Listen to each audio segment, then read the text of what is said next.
عليكم ورحمة الله وبركاته.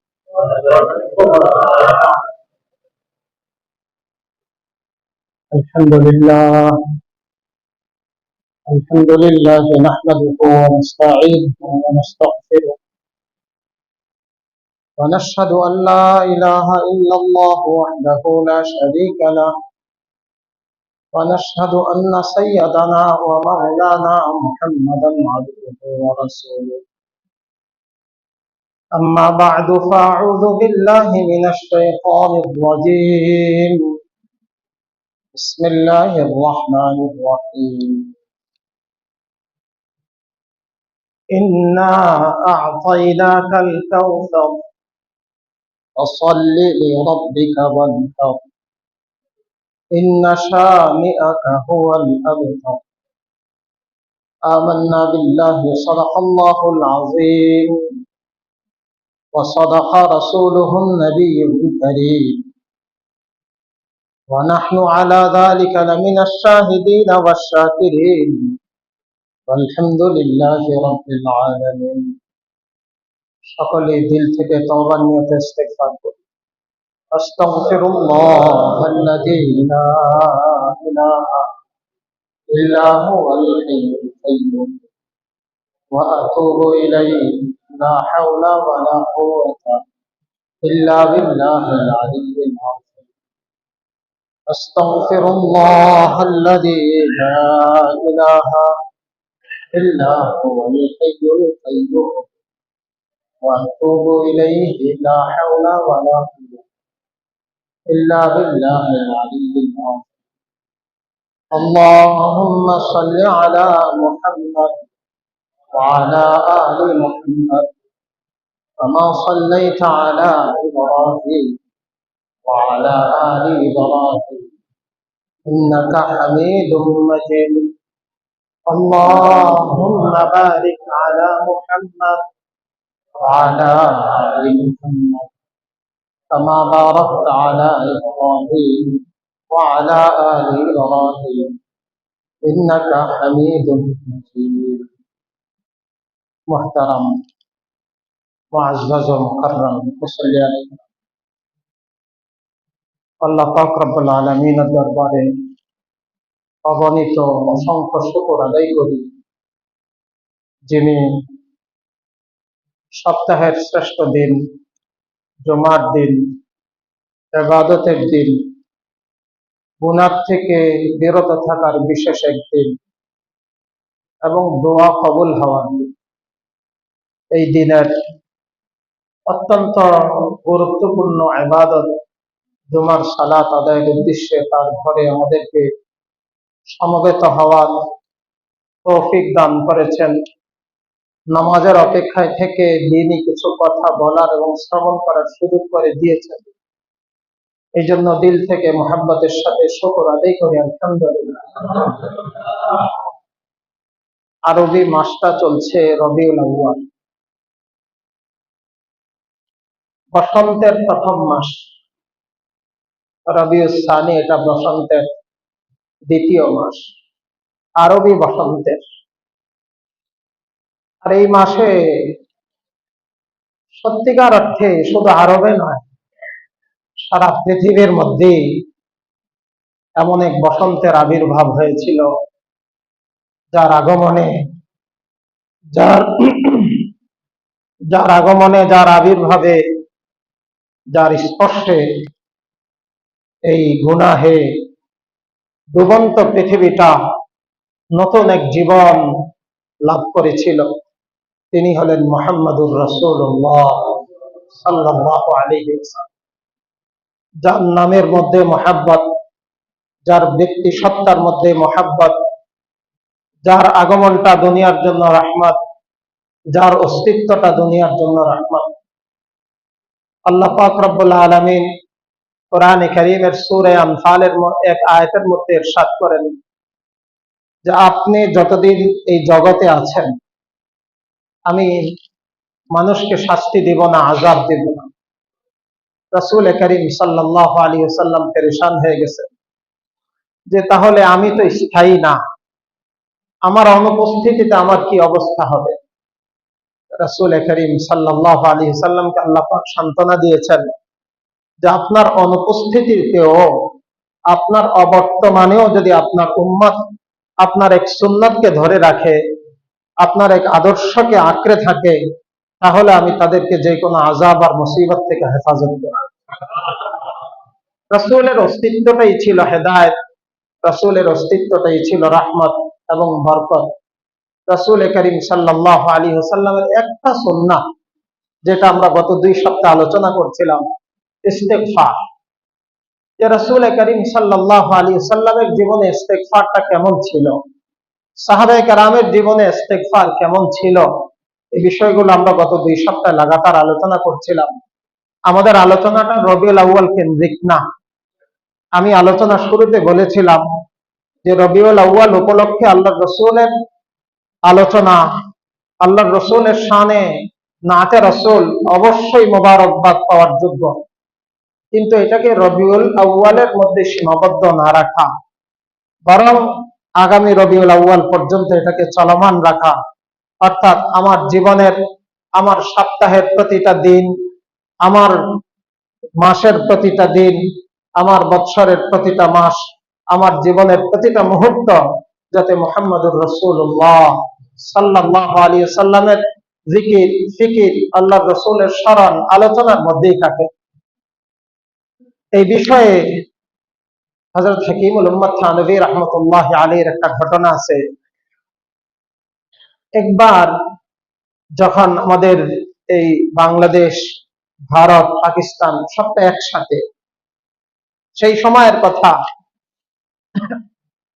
একবার পাকিস্তানে বা পাকিস্তানের আশপাশে তখন যেই রোগটা সবচেয়ে মরণঘাতী রোগ ছিল, যখন আমরা দেখলাম কোভিড-19, করোনা দেখলাম, ঠিক তখন মানুষের মধ্যে একটা আতঙ্ক ছিল, মহামারী, ডায়রিয়া, কলেরা, এরকম একটা আতঙ্ক ছিল।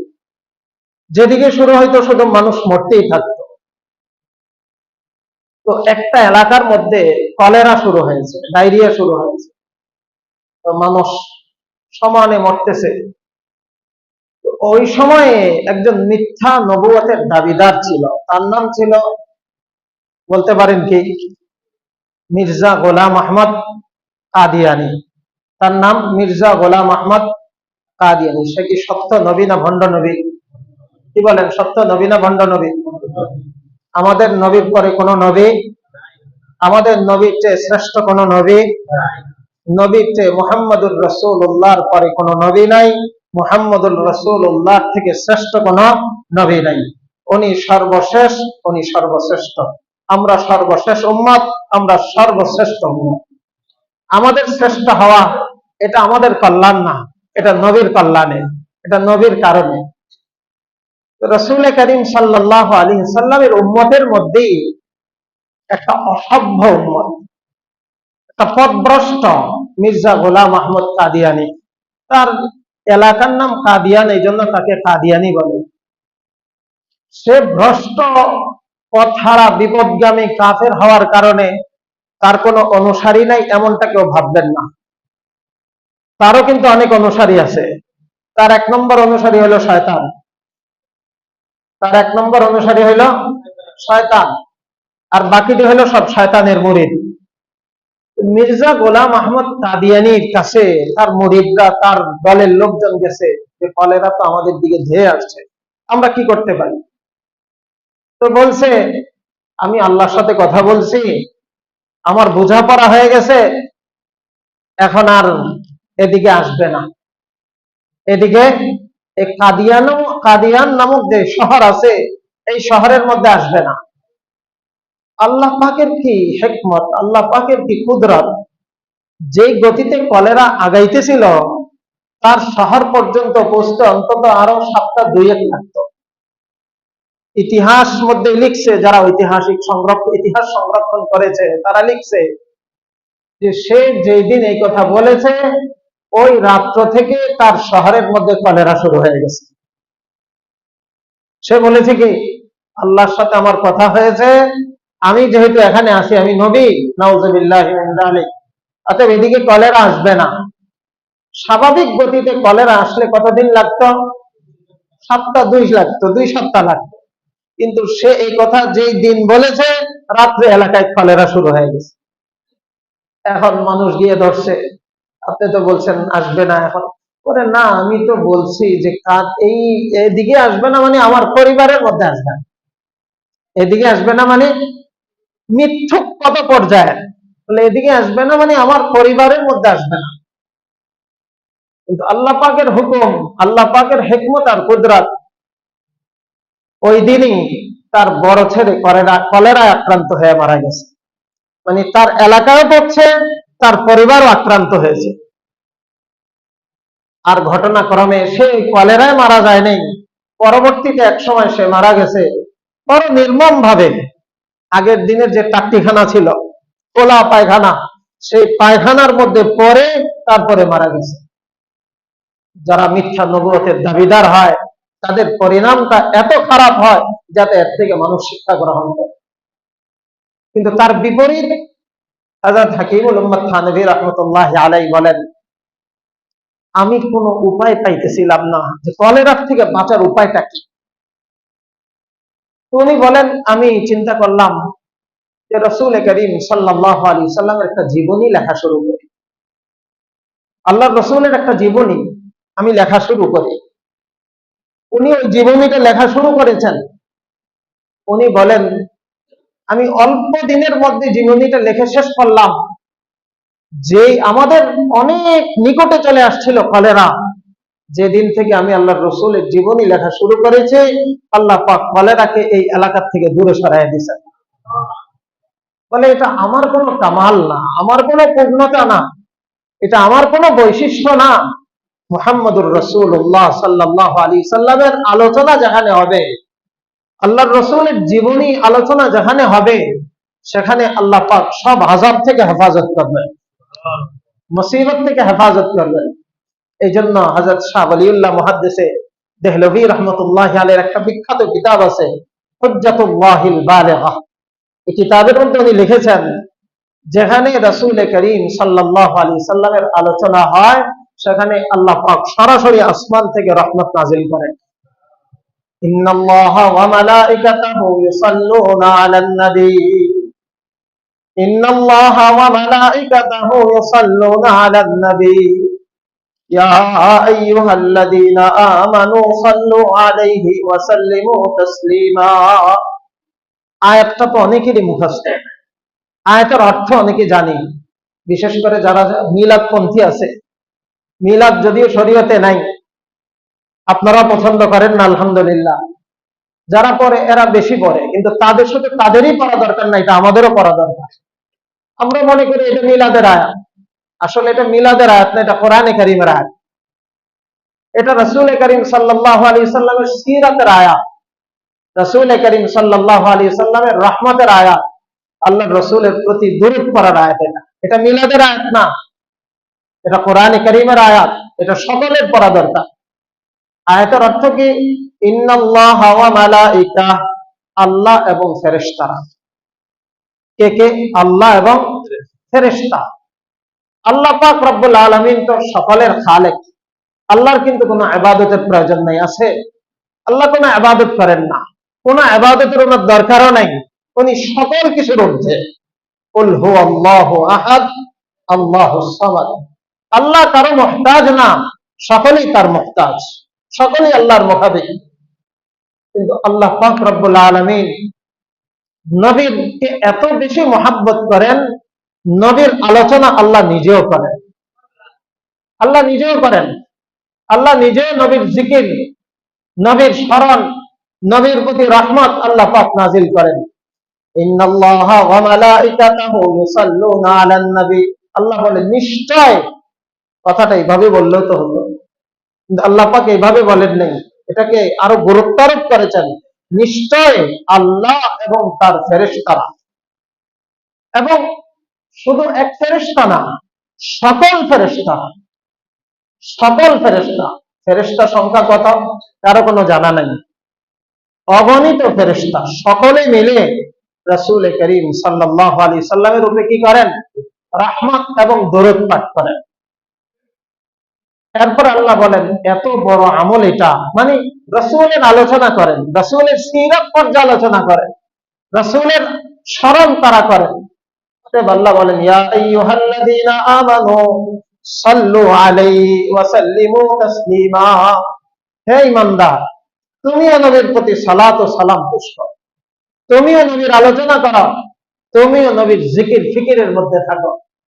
এটা এত দামি আমল, যেখানে স্বয়ং আল্লাহ করেন, ফেরেশতারা করেন, আল্লাহ পাক বলেন তোমরাও করো। এখানে এক মুফাসসির লিখেছে ফেরেশতা সম্মানিত হয়েছে, দামি হয়েছে, রাসূলের স্মরণে সে ধন্য হয়েছে। তুমি যদি রাসূলকে এভাবে স্মরণ করো, রাসূলের সিরাতকে অনুসরণ করো, ফেরেশতা আল্লাহর কাছে যত দামি হয়েছে, মাসুম আর নিষ্পাপ হয়েছে, তোমার দাম আর মর্যাদার সম্মান আল্লাহ তার চেয়ে বেশি দিবেন, ফেরেশতার চেয়ে বেশি হবে। ফেরেশতা তো নূরের তৈরি, ফেরেশতার কোনো গুনাহ নাই, ফেরেশতা আল্লাহ যা হুকুম করেন তাই করেন। লা ইয়াসুনাল্লাহা মা আমারাহুম, আল্লাহর কোন আদেশ তারা প্রত্যাখ্যান করে না, কোনটা তারা অমান্য করে না। ওয়া ইয়াফআলুনা মা ইউমারুন, আল্লাহ যা বলে এটাই তারা পুরা করে। মানুষ তো কখনো ডাইনে চলে, কখনো বামে চলে, কখনো সোজা চলে, কখনো আল্লাহ পাকের কিছু হুকুম পুরা করে, কখনো আল্লাহ পাকের নাফরমানি করে।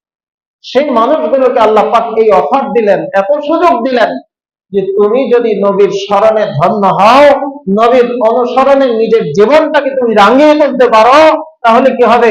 ওই ফেরেশতার চেয়েও তোমার দাম আর মর্যাদা আরো বেশি। আল্লাহু আকবার। রাসূল করিম সাল্লাল্লাহু আলাইহি সাল্লামের আলোচনা এত দামি, কিন্তু আজকে উম্মত এই বিষয়ে সবচেয়ে গাফেল। রবিউল আউয়াল আসলে কিছু প্রোগ্রাম তো হয় এলাকা কেন্দ্রিক, যেমন আমাদের এখানে হচ্ছে। মোবারকবাদ যারা করছেন, যারা মুনতাজিমিন এটার ব্যবস্থাপনা করেছেন, তাদেরকে আমরা এখান থেকে, আমাদের মসজিদ থেকে আন্তরিকভাবে মোবারকবাদ জানাই। এমনটা শুধু আমাদের না, প্রত্যেক এলাকায় হওয়া দরকার, প্রত্যেক মসজিদে হওয়া দরকার, এমনকি প্রত্যেকটা ঘরে ঘরে প্রতিদিন হওয়া দরকার। রাসূল করিম সাল্লাল্লাহু আলাইহি সাল্লামের সিরাতের আলোচনা হবে, এটা তো বরকতের জিনিস। খালি শেখায়ত আর অভিযোগ, ঘরে পেরেশানি, ঘরে অসুস্থতা, ঘরের মধ্যে অশান্তি, কিন্তু আমি বাতি তো জ্বালাই না, অন্ধকার দূর হবে কিভাবে? আমি তো বাতি জ্বালাইলাম না, অন্ধকার দূর হবে কিভাবে?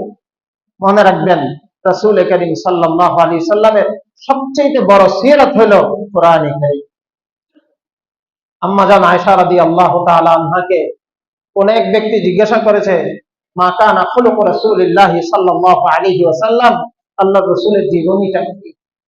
তো উনি বলেছেন, আমা তালাওয়াতুল কোরআন। রে বেটা, তুমি কি কোরআন কারীম তেলাওয়াত করো না? বলে হ্যাঁ করি তো। বলে কানা খুলুকুহু আল কোরআন, রাসূল করিম সাল্লাল্লাহু আলাইহি ওয়াসাল্লামের জীবনী হলো কোরআন কারীম। কোরআন কারীম একটা থিওরি, তার প্র্যাকটিক্যাল আর বাস্তবায়ন ছিল মুহাম্মদুর রাসূলুল্লাহ সাল্লাল্লাহু আলাইহি ওয়াসাল্লামের 23 বছর জীবনের মধ্যে। অতএব যে কোরআন কারীম নিয়মিত তেলাওয়াত করে, সে আল্লাহর রাসূলের সিরাত চর্চা করে, সে আল্লাহর রাসূলের জীবনী পড়ে, তার ঘরের মধ্যে কখনো অশান্তি থাকতে পারে না, তার ঘরের মধ্যে কখনো পেরেশানি থাকতে পারে না, তার ঘরের মধ্যে অভাব অনটন থাকতে পারে না। যে ঘরের মধ্যে কোরআন কারীমের তেলাওয়াত হবে, যে ঘরের মধ্যে রাসূল করিম সাল্লাল্লাহু আলাইহি ওয়াসাল্লামের সিরাত আলোচনা হবে। আজকে যখন আসতেছি, আমি মনে মনে ভেবে চিন্তা করতে পাইতেছিলাম না যে কোন আয়াতটা আমি আমার আলোচনার মধ্যে তেলাওয়াত করব। একবার মনে করছি সূরাতুদ দুহা তেলাওয়াত করব, আবার মনে করলাম সূরা আলাম নাশরাহ তেলাওয়াত করব, আবার মনে করলাম সূরা ফিল তেলাওয়াত করব, আবার মনে করলাম সূরা কুরাইশ তেলাওয়াত করব। শেষ পর্যন্ত বলি কোরআন কারীমের সবচেয়ে ছোট সূরাটা আমি তেলাওয়াত করি। রাসূল করিম সাল্লাল্লাহু আলাইহি সাল্লাম, কারণ হলো পুরো কোরআনই তো আল্লাহর রাসূলের, পুরোটাই রাসূলের জীবনী। যে আয়াত আপনি নিবেন রাসূল করিম সাল্লাল্লাহু আলাইহি সাল্লামের জীবনী। আল্লাহ বলেন ওয়াদ-দুহা ওয়াল-লাইলি ইযা সাজা মা ওয়াদ্দাআকা রাব্বুকা ওয়া মা ক্বালা ওয়ালাল আখিরাতু খায়রুল লাকা মিনাল উলা ওয়ালাসাওফা ইউ'তিকা রাব্বুকা ফাতারদা আলাম ইয়াজিদকা ইয়াতীমান ফাআওয়া ওয়া ওয়াজাদাকা দাল্লান ফাহাদা ওয়া ওয়াজাদাকা আইলান ফাআগনা ফাআম্মাল ইয়াতীমা ফালা তাকহার। রাসূল করিম সাল্লাল্লাহু আলাইহি সাল্লামের হালাত আল্লাহ রসুলের অবস্থাটা আল্লাহ পাক কোরআনে কারীমের মধ্যে তুলে ধরেছেন। ওয়াদ-দুহা বলেন, এই আয়াতের দুই তাফসীর। বলে আমি দোহার কসম করতেছি। দোহা কাকে বলে ব্যাখ্যা যাব না। কেউ বলেন রাসূল করিম সাল্লাল্লাহু আলাইহি সাল্লামের জুলফ এবং আল্লাহ রসুলের কেশর আদির শপথ করতেছেন। আল্লাহ পাক আল্লাহ রসুলের চুলের কথা শপথ করতেছেন। রসুলের চুল আল্লাহ পাকের কাছে এত প্রিয়, এত পছন্দনীয়, সেই চুলের কসম আল্লাহ পাক করছেন। ওয়াদ-দুহা ওয়াল-লাইলি, এবং রাতের কসম যখন রাত অন্ধকার হয়। মা ওয়াদ্দাআকা রাব্বুকা ওয়া মা ক্বালা, আপনার রব আপনাকে ভুলে নেই। এতে শানে নুজুল আছে, প্রেক্ষাপট আছে কেন নাজিল হইল। মা ওয়াদ্দাআকা রাব্বুকা ওয়া মা ক্বালা, আপনার রব আপনাকে ভুলেও নেই, ছেড়েও দেয় নাই। এতে পেরেশান হওয়ার কিছু না। ঠিক এই আয়াতের তাফসীরের মধ্যে ইমাম রাজি রাহমাতুল্লাহি আলাইহি লেখেন, আল্লাহর রাসূলকে আল্লাহ পাক বলেন আপনাকে আল্লাহ ভুলেও নেই, ছেড়েও দেয় নাই। ও উম্মত, তুমি মনে রাখো, তোমাদের তো যদি রাসূলের সিরাতের উপরে চলো, রাসূলের আদর্শের উপরে চলো, তোমাদেরকে আল্লাহ শয়তানের হাতে ছেড়ে দেয় নাই, তোমাদেরকে আল্লাহ ভুলে যান নাই। তোমাদের অভিভাবকত্ব, তোমাদের বেলায়াত আল্লাহ নিজের হাতে রেখেছেন, এবং তোমাদের উপর আল্লাহ রহমতের ছায়া, আল্লাহ পাকের কুদরতি হাত তোমাদের মাথার উপরে রেখে দিয়েছেন। মা ওয়াদ্দাআকা রাব্বুকা ওয়া মা ক্বালা। এইভাবে পুরো সূরার মধ্যে রাসূলের জীবনী আল্লাহ বলেন, আলাম ইয়াজিদকা ইয়াতীমান ফাআওয়া, আপনাকে তো আমি এতিম পেয়েছি। মা দুনিয়াতে আসার কিছুদিন পরে চলে গেছেন, বাবা তো মার পেটে থাকতেই চলে গেছে। উনি মার পেটে, বাবা দুনিয়া থেকে চলে গেছেন। আশ্রয় কে দিয়েছেন? কে দিয়েছেন? আল্লাহ দিয়েছেন। আল্লাহ বলেন, আলাম ইয়াজিদকা ইয়াতীমান ফাআওয়া, আল্লাহ বলেন ওয়াজাদাকা আইলান ফাআগনা, আপনি তো অসহায় ছিলেন, কিচ্ছু ছিল না, কিন্তু আপনাকে সবকিছু দিয়েছে। আপনাকে সবকিছু দিয়েছে। কে দিয়েছে? আল্লাহ। আপনার ইজ্জত, সম্মান, মাল, সম্পদ সবকিছু দিয়েছে। তাহলে রাসূল তো সম্পদ ছিল না, অভাবী ছিলেন। মনে রাখবেন, রাসূলের অভাব ছিল নিজের অবলম্বন। রাসূল ইচ্ছা করে অভাবকে গ্রহণ করেছেন। রাসূল করিম সাল্লাল্লাহু আলাইহি সাল্লামকে আল্লাহ পাক অঢেল দিয়েছেন, অঢেল, এবং দিতে চেয়েছেন। রাসূল করিম সাল্লাল্লাহু আলাইহি সাল্লামকে প্রস্তাব করেছেন, উহুদ পাহাড়টাকে স্বর্ণ বানিয়ে দে। বলে না, আল্লাহুম্মা আহিনি মিসকিনান ওয়া আমিতনি মিসকিনান ওয়া আহশুরনি ফি যুমারাতিল মাসাকিন। আল্লাহ, আমি অভাবী হয়ে বাঁচতে চাই, অভাবী হয়ে মরতে চাই, অভাবী হয়ে ফকিরদের সাথে হাশরের ময়দানে উঠতে চাই। রাসূল করিম সাল্লাল্লাহু আলাইহি সাল্লামের এই অভাব নিজে অবলম্বন করেছেন। সম্পদ আসলেই সঞ্চয় করতেন না, দান করে দিতেন। এক পয়সা বালিশের নিচে থাকলেও ওই রাত্রে আল্লাহ রসুলের ঘুম হতো না। এগুলো আল্লাহ রসুলের সিরাত। মুহতারাম দোস্ত, রাসূল করিম সাল্লাল্লাহু আলাইহি সাল্লামের সিরাতের অন্যতম জিনিস হলো আমার আপনার জন্য ইস্তিগফার। কারণ আমরা ম্যাক্সিমাম গুনাহগার, কারণ ম্যাক্সিমাম আমরা সকলেই গুনাহগার, কম বেশি গুনাহ সকলের আছে। গুনাহ থেকে বাঁচার কোনো উপায় নাই ইস্তিগফার। এই জন্য আমরা পড়তেছিলাম, আস্তাগফিরুল্লাহাল্লাযী লা ইলাহা ইল্লা হুয়াল হাইয়ুল কাইয়্যুম ওয়া আতুবু ইলাইহি লা হাওলা ওয়ালা কুওয়াতা ইল্লা বিল্লাহিল আলিয়্যিল আযীম। অর্থটা কি? আস্তাগফিরুল্লাহ, আল্লাহ আমি ক্ষমা চাই। এই কথাটা বলা যত সহজ, তার মধ্যে অনেক বেশি আবেগ থাকতে হয়। যে আবেগের কথা আমরা আলোচনা করেছি, হযরত আলী রাদিয়াল্লাহু তাআলা, উনি ভোর রাত্রে জায়নামাজে বসেই বলতেন, ইলাহি আবদুকাল আসি কদ আতাকা মুখিররাম বিদ্দুনুবি ওয়া কদ দাআকা। আল্লাহ, আপনার এক অসহায় বান্দা, গুনাহগার বান্দা, আল্লাহ পাপী তাপী বান্দা আপনার দরবারে হাজির, আপনার দরবারে হাজির। ইলাহি আবদুকাল আসি কদ আতাকা মুখিররাম বিদ্দুনুবি ওয়া কদ দাআকা। আমি তো আমার অপরাধের স্বীকার করছি, আমি তো আমার অন্যায় স্বীকার করছি, অস্বীকারের তো কোনো উপায় নাই।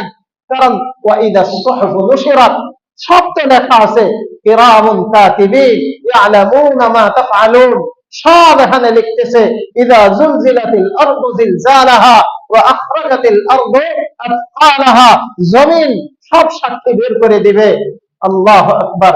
লা ইউগাদিরু সাগীরাতান ওয়ালা কাবীরাতান ইল্লা আহসাহা, ছোট্ট একটা গুনাহের কথাও ফেরেশতারা ছাড়বে না, সব নোট করে দেবে। তো অস্বীকার করবো কিভাবে? অস্বীকারের কোনো উপায় নাই। দুনিয়ার আদালতে মানুষ স্বীকার করে না অপরাধ, পরে মাইটের দিয়া 54 ধারায় জবানবন্দি নাই, স্বীকারোক্তি নাই, ওখানে অস্বীকারের কোনো উপায় নাই। এই জন্য হযরত আলী রাদিয়াল্লাহু তাআলা আনহু বলতেন, মুকিররাম বিদ্দুনুবি ওয়া কাদ দাআকা আল্লাহ ওয়া ইন তাগফিরলি ফাআনতা আহলুল লিযাকা। আল্লাহ আমারে যদি মাফ করে দেন তাহলে এটা আপনার শান, আমি মাফ পাওয়ার যোগ্য না। আমারে যদি ক্ষমা করে দেন তাহলে এটা আপনাকে মানায়, আপনি ছাড়া আমাকে মাফ করার আর কেউ নাই। ওয়া ইন তাতরুদনি ফামান ইয়ারহাম সিওয়াকা। আর আপনি যদি ধাক্কা দেন, আপনি যদি ভাগায় দেন, আমার যাওয়ার কোনো উপায় নেই। আল্লাহ আপনি ছাড়া আমার কোনো ইলাহ নাই, আর আমি ছাড়া আপনার বান্দার কোনো অভাব নেই। আমি ছাড়া আপনার অনেক বান্দা আছে যারা ইবাদত করে, আমি এটা না করলে আপনার ক্ষতি কি?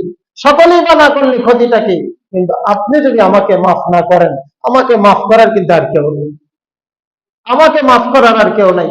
এটাই রাসূল করিম সাল্লাল্লাহু আলাইহি সাল্লাম বান্দাকে শিখাইছেন, আস্তাগফিরুল্লাহ আল্লাযী লা ইলাহা ইল্লা হুয়াল হাইয়ুল কাইয়্যুম। আমি ক্ষমা চাই, আমি মাফ চাই ওই আল্লাহর কাছে, আল হাই, যিনি চিরঞ্জীব, যার কোনো মৃত্যু নাই, ওয়াল হাইয়ুল্লাযী লা ইয়ামুতু আবাদা, তিনি কখনো মরবেন না।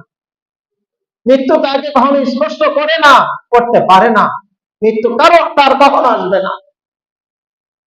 আল কাইয়্যুম, আল কাইয়্যুমের অর্থ বলে তিনি সকলকে, সকলের ব্যবস্থাপক, সকলকে তিনি সব প্রয়োজনকে তিনি ব্যবস্থা করেন। এই জন্য আল হাইয়ুল কাইয়্যুমের হযরত আম্মা জান আয়েশা রাদিয়াল্লাহু তাআলা আনহা বলেন, আল হাইয়ুল কাইয়্যুম এটা ইসমে আযম। যদি কোনো ব্যক্তি দোয়ার মধ্যে এটা পড়ে, হুয়াল হাইয়ুল কাইয়্যুম আল্লাহুম্মা আনতাল হাইয়ুল কাইয়্যুম ফায়ুস্তাজাব, তার দোয়া অবশ্যই আল্লাহ পাক কবুল করবেন, অবশ্যই কবুল করবেন। আমরা তো পেরেশান হয়ে যাই, দোয়া করার সাথে সাথে পিছনে তাকাই, কবুল হয় না, কবুল হয় না। দোয়া কবুল হওয়ার একটা শর্ত হলো তাড়াহুড়া না করা। দোয়া গতিতে কবুল হবে, দুনিয়াতেও কবুল হতে পারে, আখিরাতেও হতে পারে। ইস্তিগফার খুব বেশি, ইচ্ছে বেশি। রাসূল করিম সাল্লাল্লাহু আলাইহি সাল্লাম বলেন, আনা আস্তাগফিরুল্লাহ। হযরত আনাস ইবনে মালিক রাদিয়াল্লাহু তাআলা হাদিসের বর্ণনা করে, قال رسول الله صلى الله عليه وسلم انا استغفر في اليوم 70 مرة او اكثر من 100 مرة। আমি এক এক দিনে 100 বার, 70 বার পর্যন্ত ইস্তিগফার করি। মোল্লা আলী কারি রহমতুল্লাহ আলাইহি মিরকাতুল মাফাতিহের মধ্যে এই হাদিসের ব্যাখ্যা রেখেন, এক এক দিন না, বলে এক এক মজলিসের মধ্যে। যেমন আমরা এখানে বসছি 1 ঘন্টার জন্য, এক মজলিসে আমি কতবার ইস্তিগফার করেছি।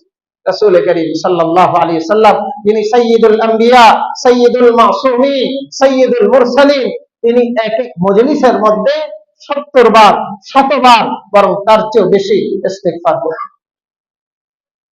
এর চেয়েও বেশি ইস্তিগফার করেন, আল্লাহর কাছে মাফ চাইতেন। অথচ তিনি নিষ্পাপ, শুধু নিষ্পাপ না, সকল নিষ্পাপের সেরা নিষ্পাপ, সকল নবীদের সেরা নবী, শ্রেষ্ঠ নবী। তিনি যদি এক এক মজলিসের মধ্যে 70 বার বলে আস্তাগফিরুল্লাহ, আল্লাহ আমাকে মাফ করে দেন, আমার কতবার বলা দরকার? আমার কতবার বলা দরকার? আমার কিভাবে বলা দরকার? আমার বলার ধরন কেমন হওয়া দরকার? কারণ আমার জীবনটাই গুনার মধ্যে হাবুডুবু খাচ্ছে। জন্য মুহতারাম দোস্ত, মুসিবতে চতুর্দিকে আমাদেরকে গ্রাস করছে, মুসিবত থেকে বাঁচার একটা রাস্তা রাসূলের সুন্নাহ, রাসূলের সিরাত, রাসূলের সিরাতের অন্যতম আমল ইস্তিগফার।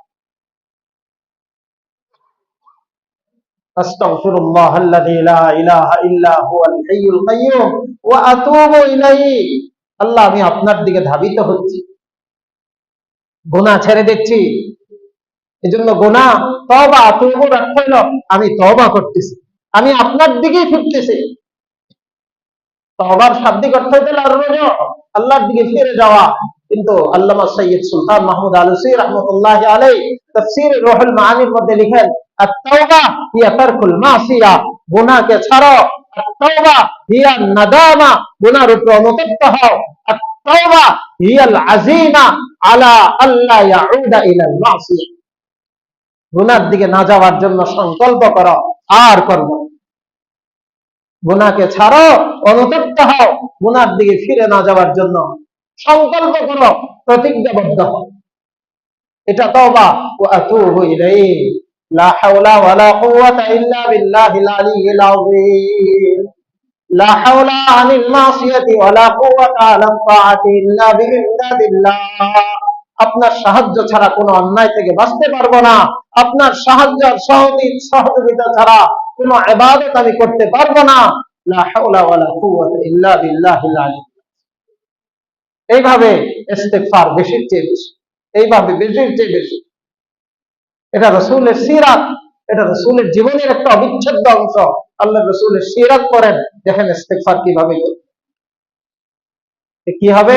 রাসূল করিম সাল্লাল্লাহু আলাইহি সাল্লামের ইস্তিগফার যদি আমি নেই, হাকিমুল উম্মাত থানভী রাহমাতুল্লাহি আলাইহি সূরা কাউসার যেটা পড়েছি, এই সূরা কাউসার কোরআনে কারীমের 158 নম্বর সূরা, 3 আয়াত বিশিষ্ট, এক রূপ বিশিষ্ট। ইন্না আ'তাইনাকাল কাউসার, আল্লাহ আপনাকে আমি আল কাউসার দিয়েছি। কাউসারের এক অর্থ তো হাউজে কাউসার, কিন্তু কাউসারের শাব্দিক অর্থ হুয়াল খায়রুল কাসীর, অগণিত কল্যাণ, অগণিত মঙ্গল আমি আপনাকে দিয়েছি। হযরত হাকিমুল উম্মাত থানভী রাহমাতুল্লাহি আলাইহি বলেন, যদি কোনো ব্যক্তি রাসূলের সিরাতকে গ্রহণ করে, রাসূলের সিরাতের অনুসরণ করে, রাসূলের সুন্নাতের অনুসরণ করে, আল্লাহ পাক তাকেও এই খায়রে কাসীর আল কাউসার নামক যে জিনিস, এই নেয়ামত আল্লাহ পাক ওই উম্মতকে দিবেন। উম্মতকে দিবেন। ফাসাল্লি লিরাব্বিকা ওয়ানহার, তোমার নামাজ, তোমার কুরবানি, তোমার যাবতীয় আমল যাতে আল্লাহর জন্য। রাসূলের সিরাতের একটা বিষয় যে তোমার প্রত্যেকটা কাজ হবে কার জন্য?